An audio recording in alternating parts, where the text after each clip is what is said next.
I will now call to order the special city council meeting of September 18th, 2023.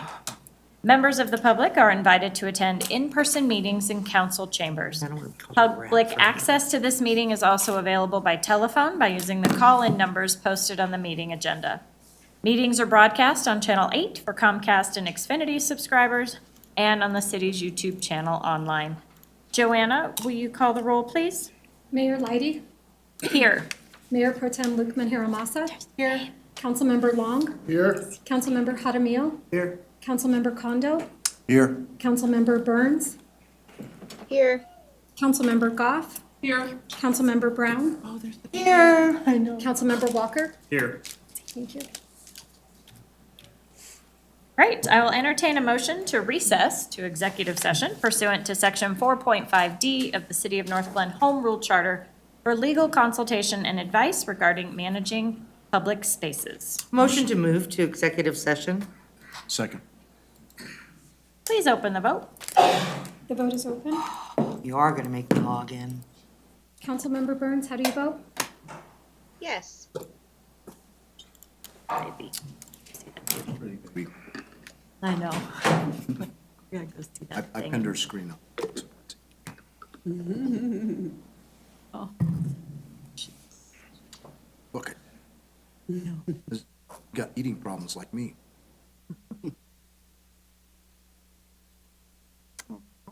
Oh. We're all just oohing and awing over your baby, Megan. Oh, just special. I have a so picture. I'm going to frame it. Councilmember Brown, do you want me to record your vote separate? No, I just want to go back to bed. Yes.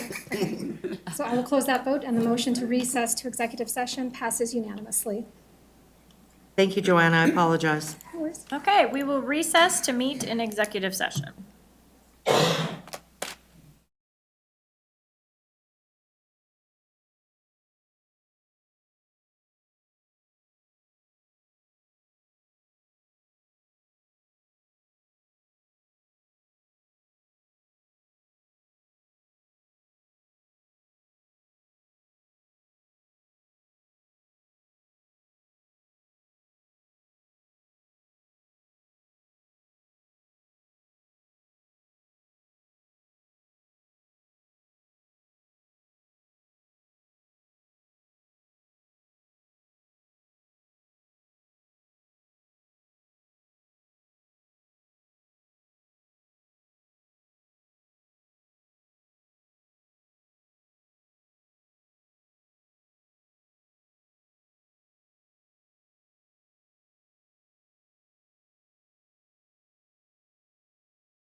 Okay, back to the study session, or the special city council meeting. Discussion item, managing public spaces. Acting I city know, I manager saw it. Jason Loveland will introduce the discussion item. I thought we moved it.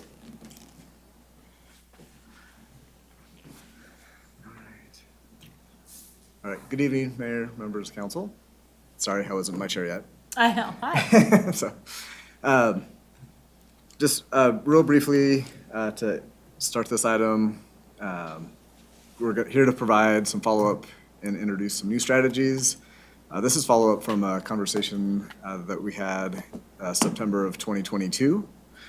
And during that time, there's been several strategies that have been implemented and continue to progress as we move forward. There's been a cross-departmental team, including legal, that's collaborated on, identifying different solutions to various ways to manage our public spaces. A couple of things from the background perspective that we have. Really, this started, like I said, in 2022, discussing just the perceptions or the feelings that folks were having within the community, in parks and shopping centers, and their safety, concerns with drug and alcohol use in public, and then, what kind of strategies could the city, implement to help and provide resources, to those concerns. A handful of those items are shown here on this slide, as far as regular cleaning, relocating different programs, and trying to really collaborate, with the county and other entities in the area, to help really support some programs or just ways to help the community see and feel a difference with things that they had been presented to all of us. So we will skip ahead to 2023, and we've provided some new considerations. There's 8 strategies that have been identified. We've updated a matrix that was provided in the packet that has much more detail, I think, than we're going to talk about tonight, but for a reference as an update to what was provided in 2022. The next thing I just want to say is being kind of new into this role and being to collaborate with the team, I just want to kind of give a shout out before we even get started to say being a part of the team and hearing, some of their conversations and focus on really helping the community, hearing the community, and kind of trying to bring the best things that we have forward that are within our wheelhouse has been kind of a neat thing for me to experience, kind of, as I said, being new to this role. So with that, I will turn it over to our team to go through some slides, and we're looking for feedback and conversation throughout the presentation, but I will turn it over first to Jessica Holtz, our crew manager. Thank you. Mayor and council members, thanks for having me tonight. So in 2022, we looked at our drug use and paraphernalia, and we agreed to implement stricter enforcement of existing ordinances. And this has gone into place. All officers are using stricter enforcement as they respond to calls that are based on drug use and paraphernalia. Some of this effectiveness has been limited simply due to the length of time that it takes to see any fallout or consequences with those citations. So for those who are listening, if a person is cited, then they're going to be issued a court hearing. And then if they don't make it to that court, they will be continued to be reissued court dates, or a warrant for their arrest will go into play. If they are arrested, then most likely if it's going back to the original charge, they might be held for a matter of a couple of hours to a day before they're let out on a recognizance bond. So that's typically the way that we see drug use and paraphernalia charges go, unless it's elevated to a more higher use or more paraphernalia. It depends on the amount that the person has with them. Another tactic that we are looking at as a city is what's called the emergency commitment and involuntary commitment process. And this is a process that is written into our state statutes. An emergency commitment is one that is approved through a detox center. So it's a clinically appropriate response to someone who is living with substance use disorder. And instead of just citing them, you can bring them to a detox center. The detox center will agree to hold them for up to 5 days if they are a danger to themselves, others, due to their incapacitation because of their substance use disorder. During those 5 days, you can use that time for a petitioner to petition the Behavioral Health Administration for them to go ahead and bring it to the DA's office and do a civil process where the person would be court-ordered to participate in involuntary rehab programs. The person is then evaluated every 90 days and can be held for up to 2 years.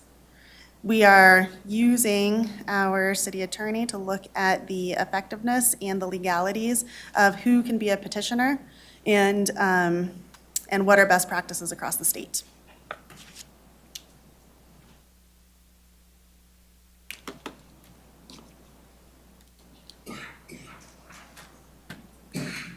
You want to advance it? Sure. I think we're doing the shopping carts. Leading the way on this one. Oh, there we go. So when we last spoke about this issue, probably towards in fall of 2022, this was, you asked me to research whether this was possible to somehow regulate shopping carts in the rights of way. The short version is it is. It has been upheld in various jurisdictions. It is difficult, however, to impact businesses outside of North Glen whose shopping carts end up in North Glen. But to the extent that shopping carts are abandoned in North Glen, we can certainly enforce and look at ordinances that address the visual impact and the real-world impact of having shopping carts in our rights of way.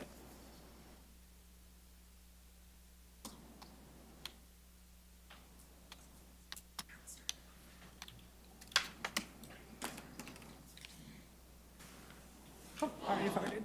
So this next strategy that we're putting forward to you for consideration is the problem identification and intervention team. And this is really in taking what we have implemented as a pilot project here on the Civic campus of the what we've kind of been calling that cleanup program, where we post and say, on Monday, Wednesday, Friday, between these specific hours, crew's gonna come through, identify if there's anyone that's camping, that's here on site, that needs resources, that needs notification, and then notifying park staff if there's anything that needs to be cleaned up and removed from the site. It's a staff-intensive program, utilizing it varies week by week or day by day, and has been in place now since 2022, but between 12 and 18 hours a week, depending on the week. So this program identification team would be a team of 2 to 3 staff members who's well-versed in really all of the strategies that could implement a similar program citywide. So it really combines all of those efforts, looking at posting, as you've heard, that ability to post and say when cleanups are occurring.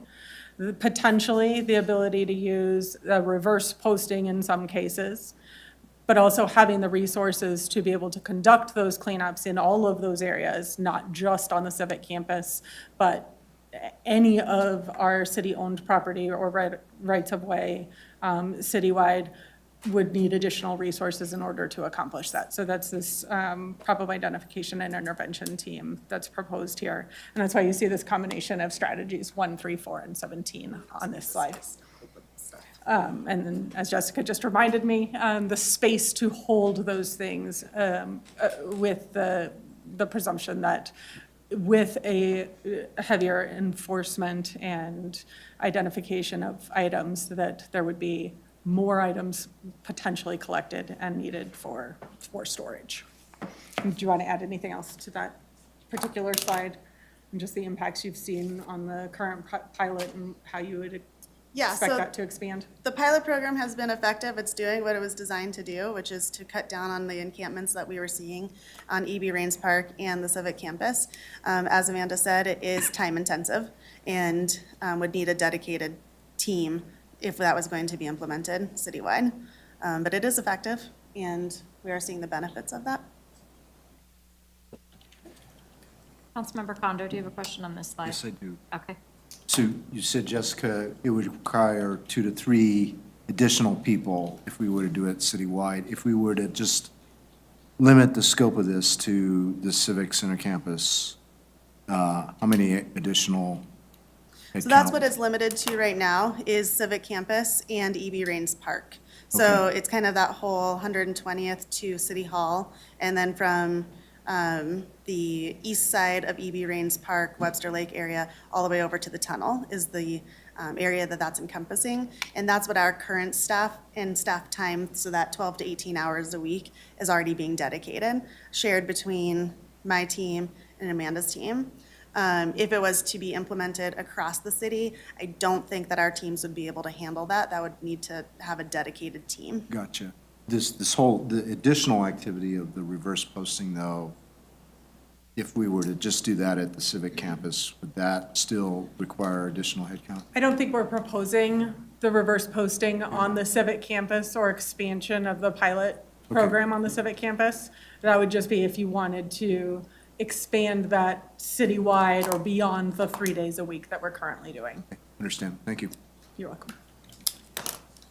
You do the next slide. Thank you. Madam Mayor, I'm sorry. Councilmember Brown? I just have a question. Could we do those put those signs at the other parks that we have? So yes, we can do that, but that's really what this piece is identifying, that when we initially proposed that as a pilot program on the Civic Campus, we weren't sure what resource allocation that was going to take. Now that we've done that over the course of the last year, we've identified that it really is taking about 12 to 18 total hours of staff time, not each, but between 1 to 2 members of Jessica's team from crew, 1 to 2 members of the parks team, depending on the day. It's a total of 12 to 18 hours over the course of the week.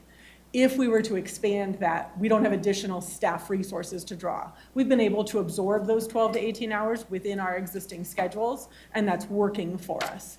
Additional time, so if we were to add additional days during the week, if we were to add additional parks, we don't have that additional time without decreasing a level of service somewhere else in the schedule to enhance that service. Just one more question, Jessica. Do you feel that if we, have the sign, we really go after, for lack of a better word, Webster Lake, right? Do you feel that that will just push our unhoused into those other parks that we have around town? Or do you think that they're more congregated in Webster Lake because of the shopping center and ARC and all of that? Yeah, so that's a question we're constantly asking ourselves. Why is this area so utilized? And we think it has a lot to do with the traffic flow of what's in that area. So across the street, you guys know, there's 2 hotels that are used for the SWAP program. We do have food. We do have a lot of low-income apartments in that area that are people hang out in the park, as well as sometimes have different living situations, and they move around quite a bit between different apartment units. And so you have a lot of activity going on in that area of the city. I don't think that you see that type of activity in other areas of the city.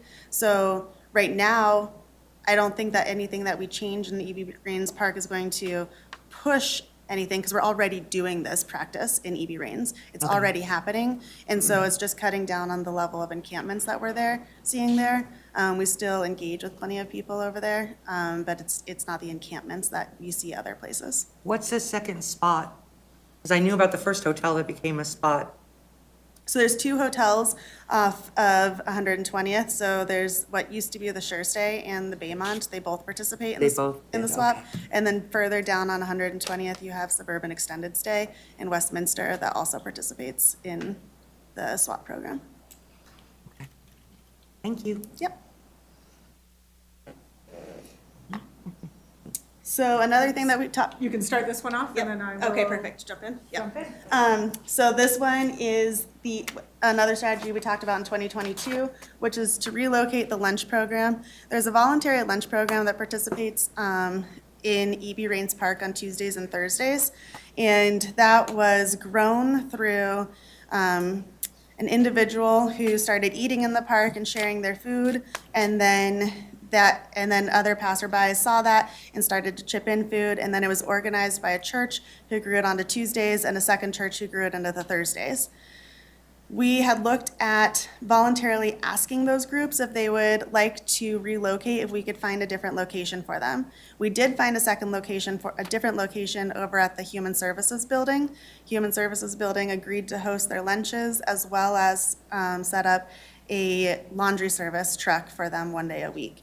The laundry service truck was set up, it's still going once a week. However, the people who are involved in the lunches are not interested voluntarily in moving their lunch program at this point in time. So this is where I'm going to hand it over to Amanda on a idea that's on the table. Ms. Jessica, can I ask a question? The faith-based organization that doesn't want to relocate, do they give any reasons or just out of sheer convenience, they don't want to do it? It's not out of convenience. I think it's out of the community that they've built there and the trust that they've gained with the people that are there. I think that they showed a disbelief or a distrust that anyone would actually follow them to the other building. It's within walking distance. It's like a mile and a half or so. But if people weren't walking to E.B. Rains, because we know they're not sleeping in E.B. Rains, then they have to walk to E.B. Rains to get there. So if they just walked the other direction, we don't know if that would show a huge reluctance in participation in the lunches, just because it hasn't been tried. I think the main people who organize the lunches, if they went, other people would follow, because they do street side sermons during that time. It's run by two faith-based organizations. The people who are participating typically have a faith that goes along with it. There's prayer service before and after the lunches. However, there's also a lot of activity that goes around those lunches. The lunches in the summertime can last for a couple of hours, and then you have the main portion of the lunch and then people hanging out before and after. Okay, thank you so much. You're welcome. So typically, use in the park is allowed on a drop-in basis. However, we do have a organized group use policy that disallows regular ongoing use of facilities without a permit. And so this group does not have a permit for space. The pavilions do require a permit for a rental or a fee waiver for ongoing, for use if it's reserved during a specific time period. We do have the ability to disallow use or reject a permit for use that does not fit within the best use of the park space. So it would be an option to not issue a permit if it was requested for that space, based on an ongoing use in the park that is not in, that is, as I said. Inconsistent with the community sentiment of the use of that park. Thank you. Councilmember Long? Amanda, Yes. how many people are we talking? How many show up at this It gathering? depends on the day, but the group can have a fairly significant impact on On a the nice day, pavilion. you can have around 30 to 40 people. On a cold day in the middle of winter, you can have 7 people. So it really depends on the day and the time of year. Also, we get more complaints about it during the summertime when families are out and about using the parks. We get much less complaints about it during school years when people are in school. I was a little confused. Did you say Tuesday and Thursday? Correct. And Friday is a different, Yeah, so Tuesdays and Thursdays are simply food being provided in the park by two different faith-based organizations. The Tuesdays are bigger than the Thursdays. Then you have the Fridays, which are not associated with food, that's with services, and that's where we do a lot of the case management. that's what you do. That's correct. Okay. Yep. Thank you. Yep. That's happening inside the facility here, not Yes. out in the park space. That's correct. Councilmember Goff. Thank you. So Amanda, I mean, this is kind of a difficult situation, I guess, but I'm wondering if we do go to this, you know, the lengths of requiring and then maybe denying rental of an area for them to just to hand out food, what kind of enforcement?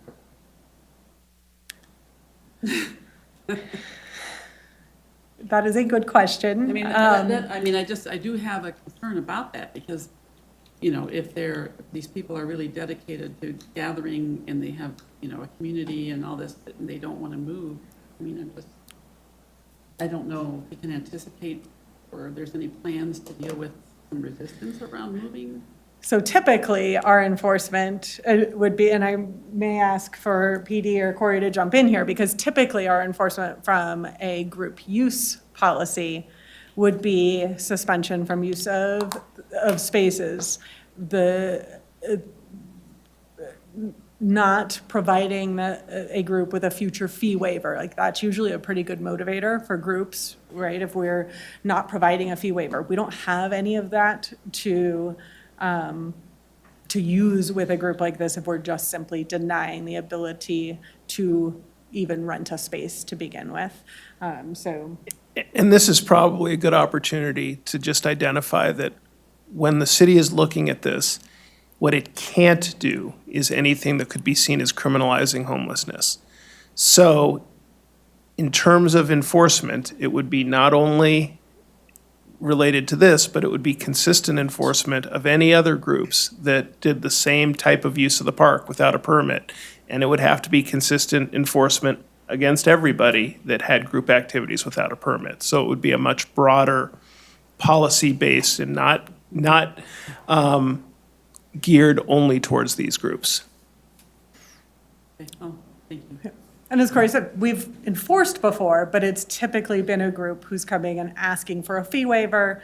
And so the fee waiver is being rejected because of a failure to follow through with a policy. Or a group is being suspended from the ability to rent a field because of a failure to follow through with a policy. So Yeah. that's pretty clear cut. I just think if we decide to do this, that we need to think that, you know, the cure might be worse than the problem. And, you know, we have some kind of plan in mind for all contingencies. That was the point of my. Mayor Pro Tem.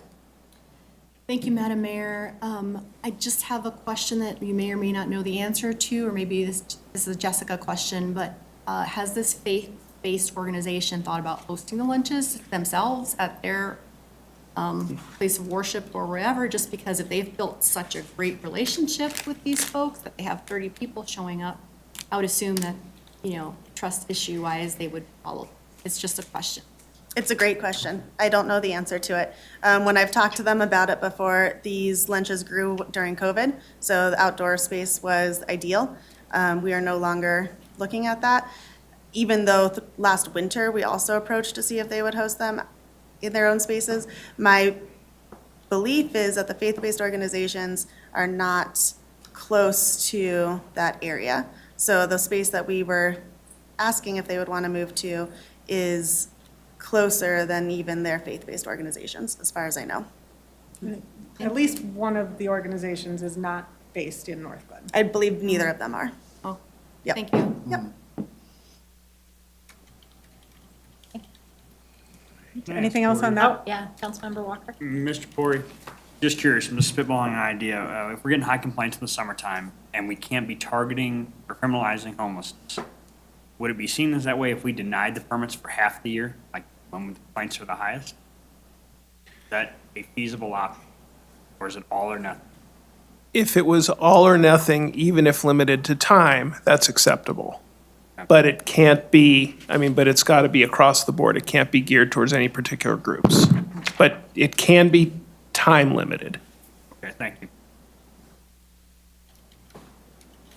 Councilmember Long. Thank you, Madam Mayor. It dawned on me just now, listening to our erstwhile attorney make his opine.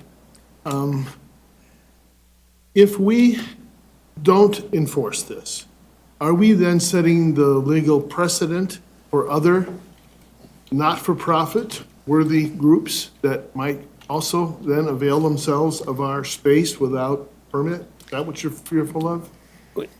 Profit, not for profit, doesn't matter. It is just, we have to treat everyone the same in this context. Otherwise, if we are focused on certain activities, not only is there the issue of criminalizing homelessness, but there could be First Amendment issues associated with, let's say, enforcing against faith-based organizations and not others. So there's a whole host of reasons we have to be content neutral and enforce consistently. Thank you. And typically, our groups who are coming in and using, say, pavilions, fields, spaces where people are gathering, they want to notify people that they're coming. This is a very informal group, so that word of mouth, that gathering, if they're moving within the park from one pavilion to the next, doesn't seem to be a big deal. Other groups, if they are doing a pop-up class in the park, let's say, which is really where some of this policy even came from, the ability to say, no, if you're meeting in the park, if you're charging people to come to a space, if you're meeting on a regular schedule, if you're gathering with a group of people, there's a series of qualifying criteria. You really need to be renting the space or notifying us, and here's how you do that. Because they want to be able to say, we're meeting at EB Rains, we're meeting at this pavilion, we're advertising it, and they want to reserve that space. They don't want to show up and have somebody else be there first. They don't want somebody else to have rented it out from under them. I think this group is a little more willing to say, oh, no big deal, we'll just move to this other space today. So I think there's kind of some of that social ability to move around that looks different. All right, anything else on this slide? Okay, next one. So security guard at the skate park. We heard several inquiries about the skate park that really ranged from removal or relocation, and in some conversations with police chief, identified potential for increased security at the skate park. So this is a newly identified strategy of contracted security guard, could allow for seasonal and peak hour flexibility. The skate park is extremely well used. As I mentioned, removal or relocation would be an extremely costly undertaking. And we really want to acknowledge that the reason the skate park was built 15 years ago is that we wanted to identify a safe place for youth to have that space that safe place to be and a sense of belonging. And have concerns that without that safe place to be, without that outlet, that likely those behaviors, both the behaviors that are intended to take place at the skate park and the unintended behaviors have that potential to move from the skate park to the playground or to our trails or to our neighborhoods, and really relocate those undesirable behaviors as well. The cost of a contracted security guard is certainly something we can look into if this is a strategy you would like us to investigate further. I know, you were right there. You have some costs based on some other contracts. Yeah, so currently if we use the contract services of our current security service, it's $39 an hour, to have them. So we can come up with other options. Currently, our park rangers, they're more of a courtesy patrol, right? Not an enforcement action. So if we decided to go the other way, You know, and if we wanted to issue summonses, they would have to be, you know, a city, you know, employee. Our animal control, who's civilian, they can issue summonses, so it would have to be something like that. Maybe college students are almost done, you know, at Metro or recruiting, trying to find individuals that still want to finish their degree, not quite old enough, or not quite ready to be a police officer, but maybe they'd be interested in a part-time job. So there's other avenues we can look at, but there are some costs. But again, that's another maybe recruiting tool as well. You know, once they graduate their college, they can come and work for the Northland Police Department as a full-time officer rather than armed security. And then they'd be trained under us. Again, we would, you know, we don't want them to get in major confrontations, just like we don't, you know, our park rangers disengage, call the officers. As we hire people, that's one of the impact areas that we really want to put some officers in that space.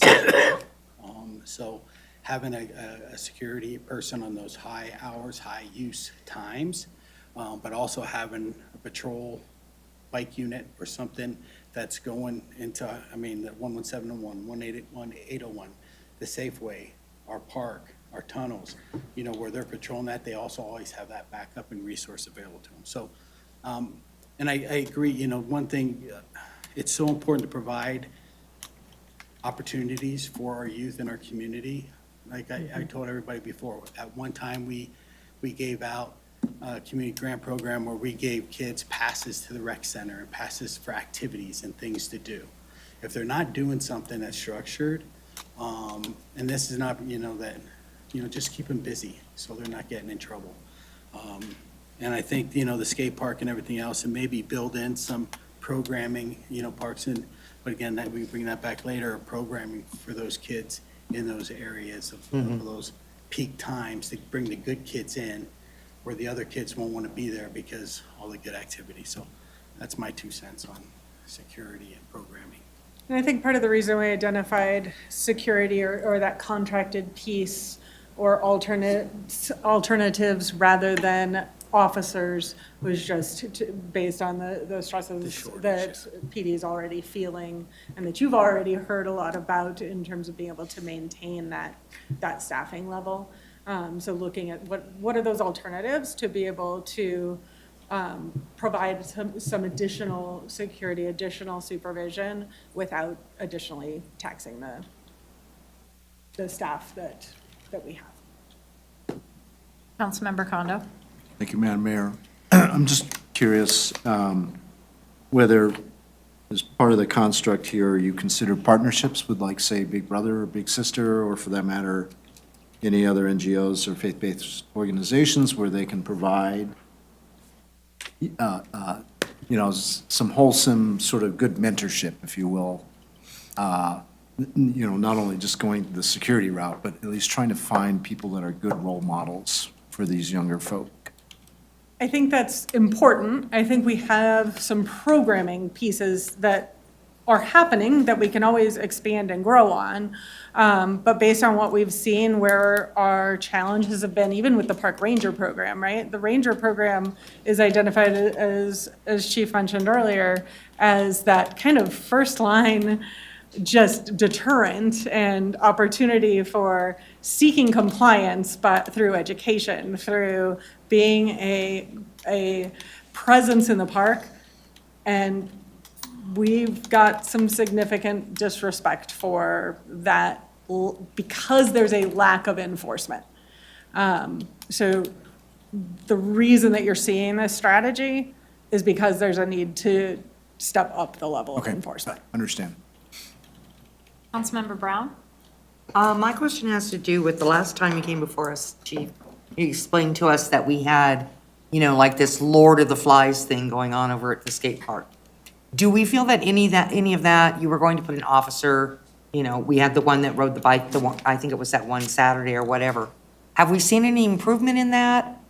You know, I will talk, it hasn't come to my attention, so I will do research on it, but I think, you know, some of the individuals that cause problems, you know, putting a lot of pressure on them, so I'll have to do more research on that to really get you a good answer if we've seen a decrease. Since school started, most definitely, Yeah. we've seen a decrease. But I will check to see what types of calls for service that we've had in the last month or two to see, but I can tell you that, well, you guys know, that first couple months of the summer was, there was a group of kids causing us a lot of trouble over there. We arrested some had, we issued summonses to some. So they had consequences, to some of that behavior, so most likely that reduced as well. But I'll get the exact numbers and, the answer for you, though. Okay, that would be perfect, because I haven't had any calls, That's so good. that's usually a really good sign. Pirate Fest, I did have a couple of residents, but I forgot to ask. You know what I mean? Yeah. From over there, in those townhouses and stuff, but I forgot to ask, mostly because I just probably, wanted to enjoy the day. Councilmember Long? Thank you, Madam Mayor. I had a thought, I don't know if it makes any sense or not.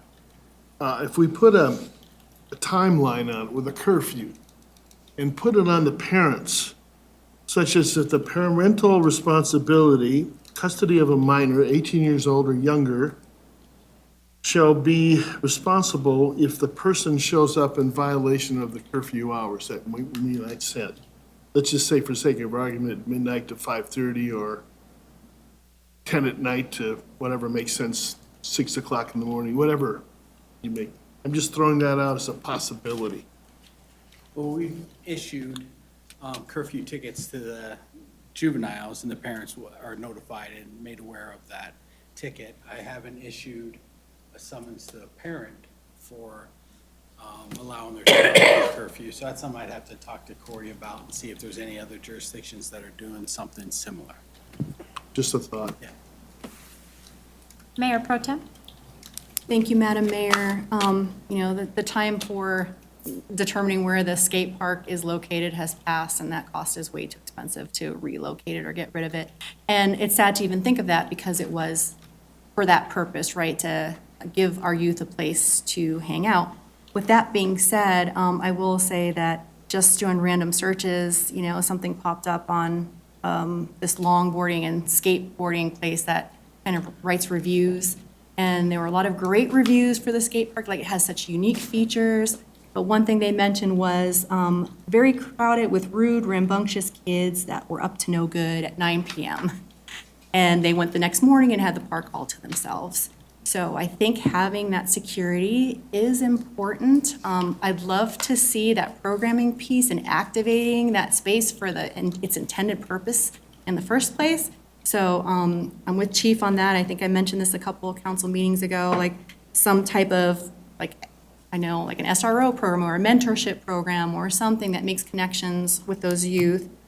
Even bringing in maybe an expert skateboarder, to teach some lessons to these kids and get it activated for the kids that want to use it and push, or maybe be a role model for the kids that aren't doing so well. And then my question related to that is, from just this review that I read, are the kids that are causing the issues, are they like in the skate park area or just around it? Are they preventing kids who want to use the My skate park understanding is for that fun? they don't, most of them that are causing problems do not use the skate They're not park. using the skate, okay, They are on the fringe of the skate park. So Okay. that's my understanding. right. I And mean, that's been our observation as well. It's not necessarily one or the other, totally cut and dry. It's also doesn't mean that you have a skateboard in your hand and you're being the most polite either. We have certainly seen our fair share of those who are skating and not choosing to follow the rules or be very respectful of staff, as I watched Jesse try to clear the skate park so they could do construction and maintenance a couple of weeks ago, and watched the video that he took as they spoke to him in response to the clearing. Because it wasn't very kind at all, and I will not repeat the words that were said on that. We can guess. That being said, most of the reports that we're seeing, most of what we're observing are not necessarily teens with skateboards in their hands. It's other individuals who are hanging out in the area and causing trouble. And that's exactly my concern and my wish. If we activate that area for what it's intended, maybe that'll help,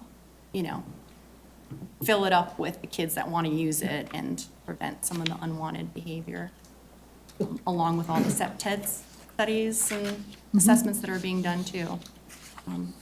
That answers my other thoughts, so thank you. But overall, can it appear to be a pretty rough crowd? Yeah. Councilmember Kondo. Thank you, Madam Mayor. Curious, one other note here and I want to see if you all explored this, was installing a monitoring camera, just to So, have eyes on that 24/7. yes, so those are in design currently. That was the SEPTED. part, came out of SEPTED. So we have a contract out right now. They are working on design of lighting and camera for both the tunnel and skate park. Okay, gotcha, thank you. You're welcome. Anything else on this one? All right, I will turn it over to Allison. The last three strategies are all economic development related. All right. So, yeah, as Amanda mentioned, 3 final additions to the list, all related to our businesses in the area. Strategy 35 and 36 have to do with communication, communication with and between our businesses as well as the community. I think the idea is to kind of expand the team, sharing the good news about Northglenn. Sometimes people have a tendency when they don't know what to say, maybe things are, so we can help people maybe fill in the blank. I think if we assist with the businesses and some, looking at some ways to assist with positive messaging, increased information and communication, I think is one way that we can look to just improve communication and coordination. I know Strategy 36, I think, has to do with sharing some of our successes in the area when we do have successful law enforcement action, letting folks know that we're aware of what's going on and we're working to address that. Strategy 37 is one we've talked about before, the Washington Point engagement process. As Becky mentioned, Councilmember Brown mentioned, this would be a collaboration with NURA and a consultant to talk with the multiple business owners at the Washington Point shopping center to help hear those concerns, develop a plan, respond to the issues that we're seeing with the kind of the lack of coordination, the lack of conversation with those particular property owners, just by way of some history. At one time, there was a common area maintenance agreement amongst all of those property owners, and that worked for a while to help take care of signage, updates, irrigation, parking lot lighting, painting, signs, all those things. That fell apart a couple of years ago. The last couple of property owners did pull out of that agreement. So part of our, from an economic development and a NURA standpoint, would be to help them find some strategies to work together better so that not everybody's trying to do their own security, not everybody's trying to do their own patchy parking lot work. Let's address everything together. We are finalizing a scope of work and a schedule with a consultant that will be taking to NURA for approval and start that probably about an 8-week process to open up those conversations and really hopefully hear what people have to say. And I think we'll pay careful attention to making sure that we are giving the opportunity for people to speak freely to us. And I think that's part of having the consultant is to, that they feel like they can speak freely and really share their concerns.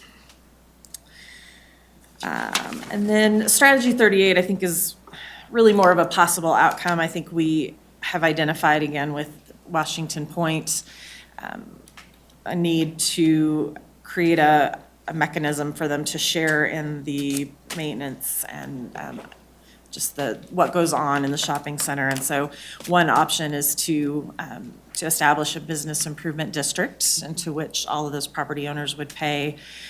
We could fashion that, in a number of different ways. It could be a fairly minimal, maybe it's just for lighting and property maintenance, or maybe they have maybe they have some beautification and have some ways that they can work together. So I think that's all pending the outcome of these conversations with the consultant to make sure that we have funding for cooperative property maintenance, to increase curb appeal. It's a great shopping center. There's great traffic through there.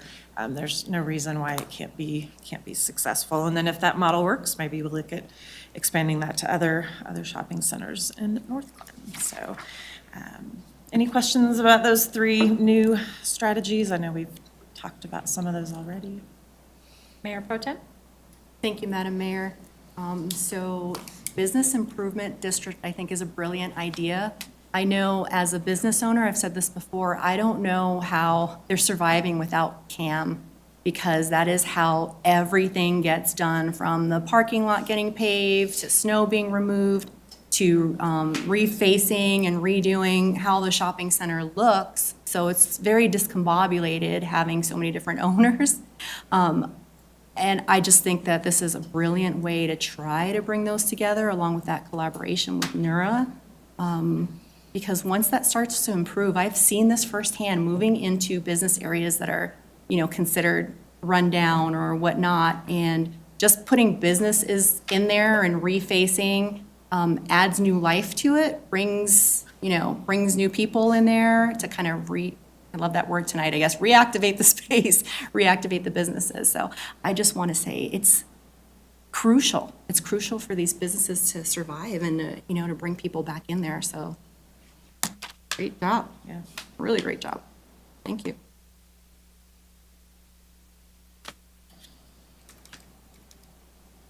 All right. Is there more, I'm sorry, Mayor, can I speak? Councilmember Brown? You have strategy 38, new strategy with property owner consent. Is there more background? Just so that I can read it later, what that new strategy really is? Or is that new strategy what you have at the second bullet? It is the establishment of a business improvement district. Incidentally, it would require property owner, I believe it's 51% of the, I'm sure Corey will correct me if I'm wrong, but 51% of the number of property owners would have to consent, and 51% of the assessed valuation would have to consent, and then we could help them negotiate an agreement amongst themselves. So that would be our I think the worst goal part to- about Washington Point was that they did have a management company at one time, and they stole all their money and went away. So they were very cranky about getting back into having, one they left them in the middle of a snowstorm and just quit. So I'll be curious to see how they respond. I think it's been enough time now that they're ready to look at it again, but it'll be interesting to see how they respond. Consultant may get an earful. And practically speaking, a business improvement district is much different than property management. It is Tell me. it is a type of a governmental entity, essentially. They would agree to assess themselves to pay for these types of improvements. So there's much more formality, and it's not hiring a property manager. It's actually forming an entity that manages this as a form of government. Is there a cost? There obviously would have to be a cost associated with it. Yes, they assess themselves those costs on their property tax. Oh, that way. Okay. So like an entertainment district that has a higher tax on it? So that's what that would be? Because you said property tax, and I'm a little confused.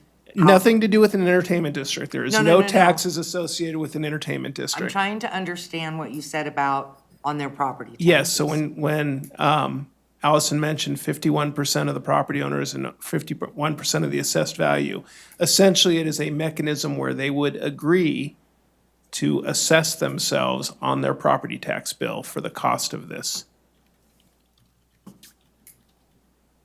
Handle it. Yeah. Because I still don't understand it, because I don't know. I've never heard of it before. So I'll be interested. There are, for example, Colfax has a business improvement district. There are business improvements in downtown Denver. There is a business improvement there was in the city of Blackhawk. So it's a fairly common mechanism for business owners taking it upon themselves to make the improvements. And see, I thought, the reason I had said entertainment district is because I thought it was gonna be a tax that was collected. But that, yeah, okay, never mind. We'll talk about that later. I was just trying to make, Instead of a sales tax, it's done through the Right. property tax process. thank you.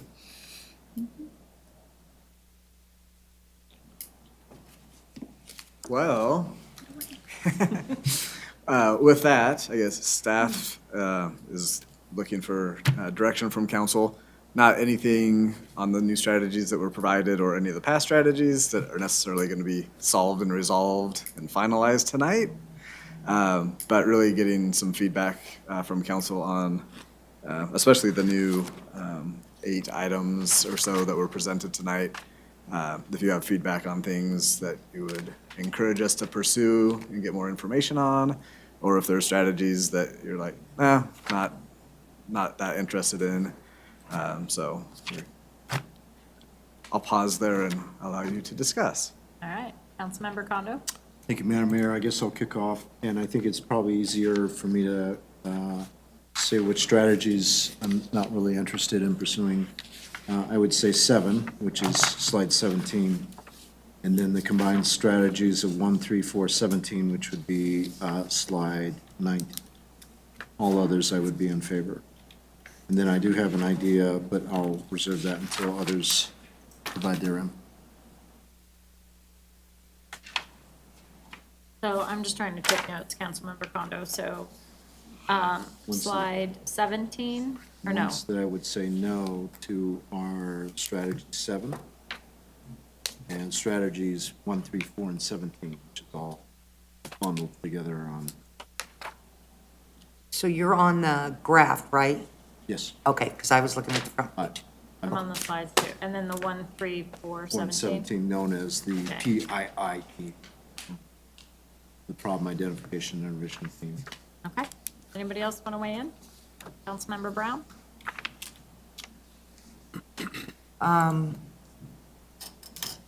I have a statement, I guess. I'm a little disappointed that some of these strategies that have a cost associated with them didn't come before budget time, because now we're looking at anything with a cost really basically going out to 2025. So that's a little bit of a frustration. Is that the, can we get clarification on that? Is that the case? Like, are any of these embedded costs? Or are they all new costs that we'll have to wait till 2025? Not that they would have to be added in 2025, but these were not part of the budget. These discussions happened after that process of items that were brought forward. If these were items that council desired, we would From my make perspective, appropriate it's hard adjustments if to necessary. say what I approve of, because it's not in the budget process. So the funds could come through appropriation, but then our general fund is going down. So it is hard for me at this time to really dig into it. I mean, I guess I could say anything that doesn't cost me anything, that isn't already built into the project is really about the only thing we can really do, or we risk reducing the general fund again by bringing in some of these larger projects. So Jason, can you specify, I'm looking at the slide deck, Okay. and I see, looks like strategy 1 has a cost. And maybe in the slide deck, it's not. How many of these things have an added cost? Sorry, excuse me. How- How many? Is that Yeah, what or your which question ones? was? I mean, the only ones I Okay. see strategy 1 has a cost on the slide deck.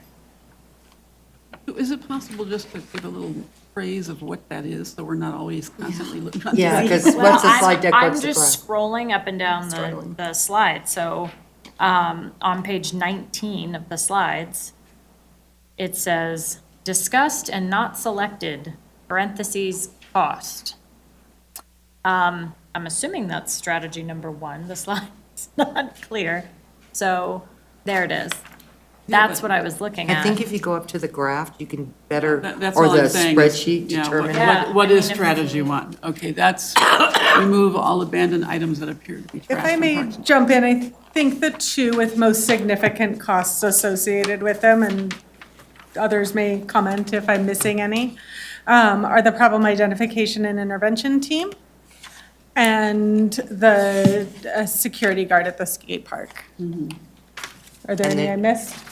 Shopping I think carts that we those, could possibly those are the store? two that have the most significant cost associated. Most of the others are policy related. Except for if we went with the shopping carts, we have to build a new building at M&O. I think we'd be able to find space one way or another. Problem identification, okay. Okay. Councilmember Goff? Well, I guess that's kind of what I was going to suggest, is that if we've had so many things presented, and it's hard to make a decision without knowing cost.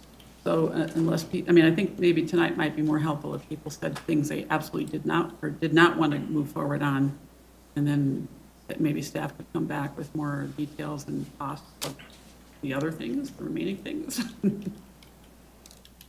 I don't know if that's a more useful strategy or not. There's a lot to cover here.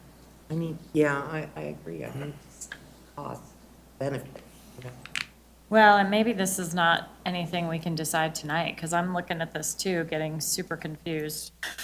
I mean, one possible broad direction is to be as proactive as possible using all of these strategies, and to the extent there are costs associated with it, to come back with the costs associated with those. But for those that don't have costs associated with it, the general direction to be as proactive as possible gives us a lot of work to do to come back with kind of that menu of items that we can, from both policy and enforcement perspectives.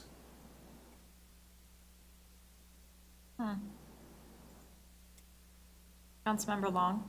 Thank you, Madam Mayor. I support what Corey just said. It makes common sense.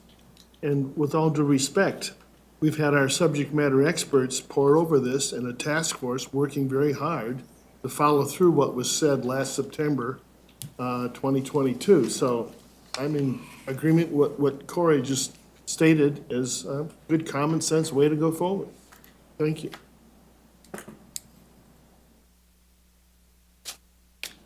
Councilmember Goff? So I would say something similar. I'm just a little concerned about that this is too much, if we just say, do everything. That's my only concern. And if it's just if it's a matter of like, you want some priorities, and then, you'll know like what things to work on in what order. Or, it kind of seems like we've been working on all of these things a little bit. So if that's what I think being proactive, because this problem is only going to get worse, is a good strategy, but I want it to be manageable. Are you asking them to prioritize?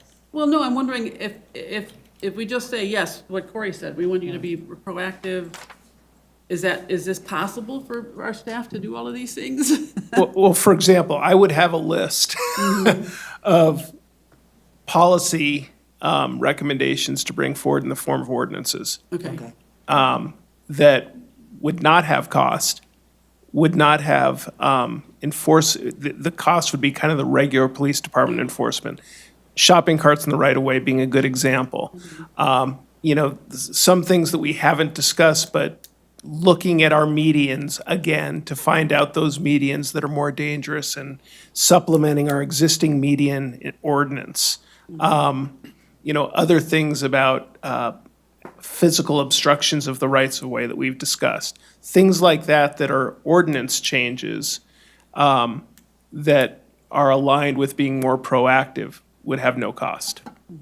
Well, then, to follow up on that then, I think that I'd like to have you come do that, yes. And then the only thing I have some question about at this point, I'm really intrigued by the reverse posting, but maybe that's something we either should hold off on or, do some more research on.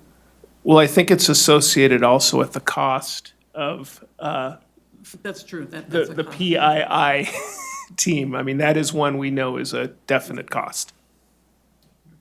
So I guess what I'm struggling with, so Councilmember Kondo kicked us off, right, very succinctly with, these are ones that I'm struggling with, but he didn't say why.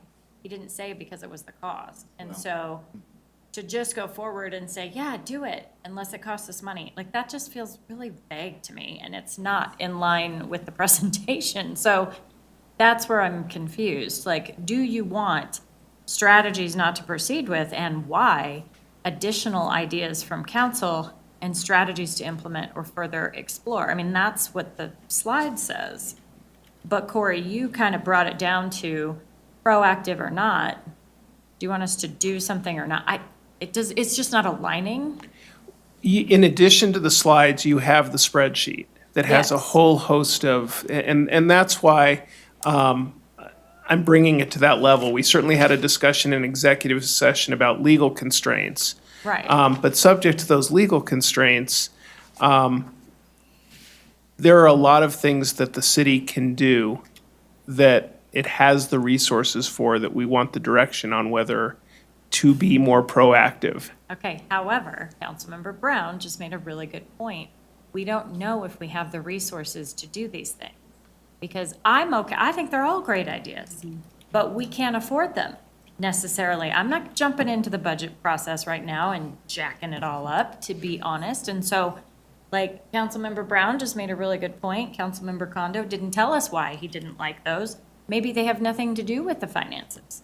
So I'm just trying to figure out how to facilitate this conversation so that we're getting everyone's true opinions, so that we can give staff clear direction. Does that make sense? So Councilmember Kondo, can I go back to you? Yeah, so I certainly was not in favor of the PII initiative because of the cost.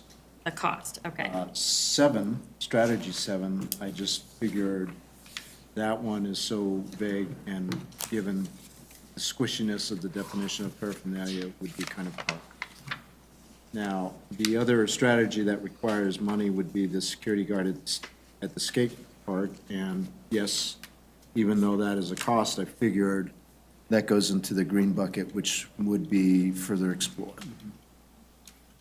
Got it. Thank you. I appreciate the And clarity. all the other strategies that I did not mention would be in that green bucket, implement or further explore. Thank you. I hope I'm Councilmember clear. Goff, do you want to chime in again? I think I agree with Councilmember Kondo, my own, and then just my comment about the reverse post. That's something I have real concern with. So I wouldn't want to, at this point. You don't want I to do do not wanna reverse, do the so reverse which point. one was that? Oh, I it just wanna was, make sure it was I- about the, It's Cleaning part of up. it's part of the PII. It would have to be. We'd need the resources to be able to do that. So that's just number 17. So, like, that's separate from 1, 3, and 4. That's my question. Right, so 17, I did not break down PII into the 4 sub-strategies, just okay. How do you feel about 1, 3, and 4? bear with me a moment, please, ma'am. Okay, 1, I'm good. I think there's no incremental cost there. 3, I'm also good. I don't see any incremental costs there, as well as 4, I think has already been budgeted, since we do that right now at the Civic Center.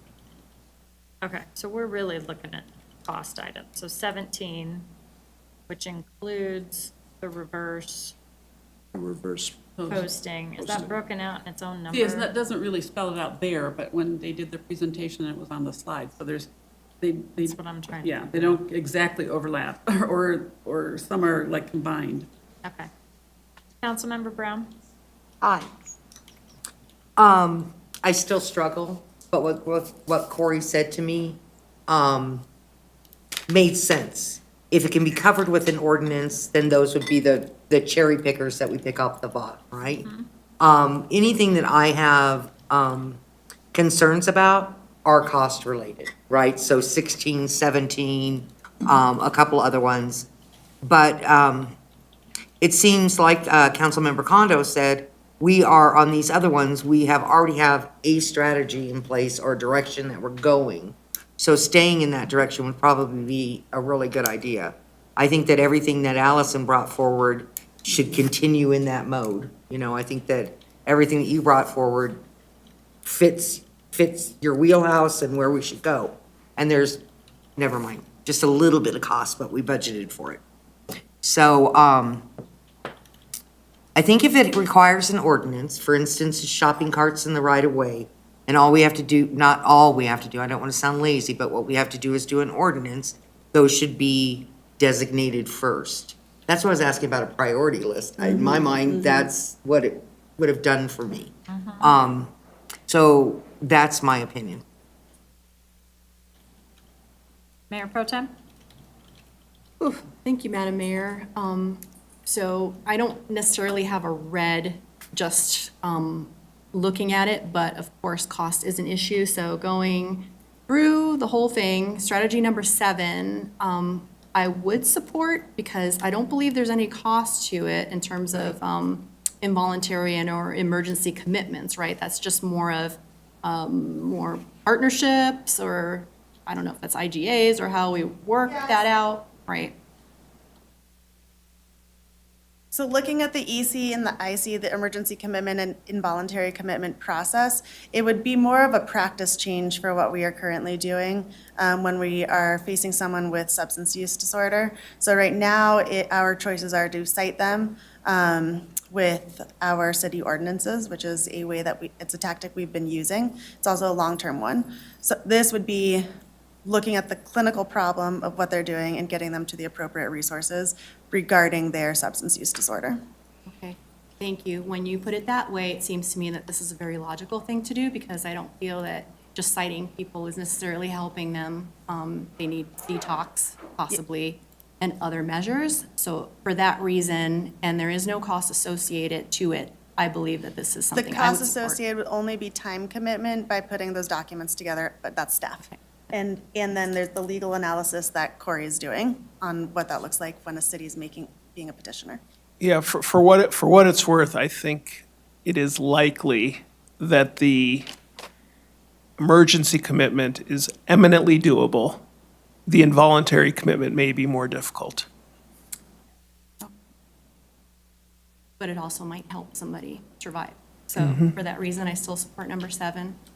Strategy number 12, shopping carts and right-of-way. I would support that as well. That would be an ordinance change. The 1, 3, 4, and 17 is the one we were kind of a little bit confused about. 1, 3, and 4 are already in the works. 17, I really want to support, but that is the one apparently that possibly comes with an additional cost. So for that reason, yeah. Relocating the lunch program, that doesn't cost us anything, so I would say pursue with strategy number 22 and working with the faith-based organization, easy for me to say. Number 31, I feel is so important, given all of the issues we are hearing from at the skate park, but we definitely need to know what that cost is, so I don't know if there's a way to proceed with just part of that activation piece at least. Further explore green. I'm just going through. And then the business, 35 through 38, yeah, absolutely. I don't see any issues with those moving forward. There. Thank you, Madam Mayor. Can I just make a comment on the relocation lunch program? Because that, what I was hearing Corey say is there could be some legal issues there with how that Jessica's already worked with them. They don't want to do it voluntarily. So we're going to be having to devise an ordinance or a procedure that doesn't allow people to use our, park. That's not specifically limited just to this particular activity. Is that right? It will be utilizing our existing permitting procedures and looking at those to better implement them, but the procedures already exist. Okay. Thank you. And they're already implemented with other groups. Right. The only piece of it that we've seldom used is denying it. Generally, we're using it to get someone to pay for a permit, not to deny use of the space. So is that an ordinance? No, the ordinance already exists. So I'm gonna say that I feel like that the team probably has heard the desired direction as far as, it doesn't sound like there's anything that was absolutely not, there was nothing to take off the table. Possibly. I There's- just want to make sure that everyone gets a chance to Okay. weigh in, because Yeah. we haven't heard from some council members, so I don't want to discount anybody. Yep. Councilmember Burns, are you still there? I'm here. Did you want to weigh in? I agree with the discussion that's been going on. I support the group and sort of like echo Councilmember Brown and what you were saying, Madam Mayor, of just like disrupting the budget process at the moment. But I support the strategies that have been put forth from staff, especially those regarding, changing permitting around the lunch on Tuesdays and Thursdays, especially since it's not like a city sanctioned event that we are hosting. Yeah, so I think like a lot of these ones that are sort of low hanging fruit are already in the process of moving forward are best to continue to move forward with. Thank you. Councilmember Jaramillo? Thank you, Madam Mayor. So since we're on the subject of the relocation lunch program, I feel like for a long time they've been, doing scheduled and structured programming essentially. And if anybody else, I feel like they would be charged for that. And that's how I feel like with that whole situation is they should have to pay if they're going to be utilizing the space scheduled, structured, and it's program nonprofit organization. So that was just on that conversation. And are we just going down the list of like, Well, yes, Whatever no? you want to share. Okay, all right. So, yes, I am in favor of communication with businesses. I feel like that's done a great job. I've seen a great improvement with Washington Point. So that's a yes also to Washington Point engagement. Business Improvement District, I think that's something that we can really really implement even across the street at, forget the name of that business location, but just to the east. So I think that's another great opportunity. And let's see, drug use paraphernalia. I mean, I'd say yes to that. 'Cause that's saying like if you have used and you have it on you, that says that you're basically guilty, right? Like you've done it. So. Okay, strategy 12, implement an ordinance to disallow shopping carts on public right-of-way. I'd say yes to that. And then strategies 1 and 3, they also have, they're already in code. They already have them listed there, so. I mean, this is already stuff that's already in motion now. Say yes, I think we're doing great work there. I feel like the city's been cleaned up quite a bit, especially during the summer when it's been a hot spot. I think that's all of that. Sweeps and everything has been great. I've noticed a great difference. Absolutely in Webster Lake, E.B. Rains Park. Let's see, 17 implementation of, that's one that I'm kind of not sure on. I've just heard different perspectives, and that one I'm still up in the air about 17. But yeah, I've just been trying to go down the line and looking at what was recommended by staff. And so far, that's where I'm at. I'm still trying to figure out some of the other ones, but that's my perspective on those. Okay, well, it sounds like where council had landed, and we haven't heard from Councilmember Walker, I believe. You want to add? Just real quickly, I appreciate it. I support everything Mayor Pro Tem said. I'd like to see some more information on 17. I fully support 22, 31. And I have one small ask, and that's not let number 34 fall on the back burner, because that small little section of fence is the gateway to a massive area where the homeless congregate, and there are problems. And I remember cleaning up that hillside. please don't let that one fall. I know it's not in our court right now, but don't let her go. Thank you. Yeah, I'm glad you brought that up. That's a good one. Yeah. So, I mean, it sounds like 17 is the big one because it has the biggest cost. And it's not currently in the budget. But people want to explore the cost of the security guard, but not necessarily implement it right away. And then most everything else, Councilmember Kondo, I think we did have support for 7, even though it was, Now, 6, 7. you're good with that? Okay. Support. So now 7's ready to go. Okay. Jason, you good? Yes. Okay, perfect. All right, I think we're done with that discussion item. Okay, so the agenda, we're gonna move into an executive session. The agenda was revised this morning to add an executive session for the 111th Place flooding issues. This topic was added today because the city did not have the ability to know of the necessity for an executive session on the matter until today. I will entertain a motion to adjourn to executive session, number 1, pursuant to section 4.5D of the City of North Glen Home Rule Charter for legal consultation and advice regarding A, Justice Center Foundation issues, B, the 111th Place flooding issues, C, quasi judicial process, and number 2, pursuant to section 4.5A of the City of North Glen Home Rule Charter for personnel matters regarding council appointee evaluation. So moved. Second. Please open the vote. The vote is open. Please vote. Councilmember Burns, how do you vote? Yes.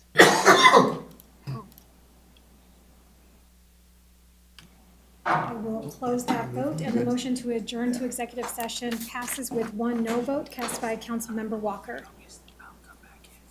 Not feeling it, huh? I think 111, we talked.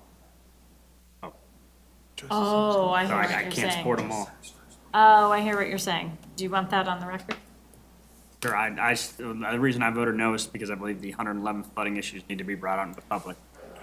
Ah, Thank you. excellent. All right, we will adjourn to the executive sessions.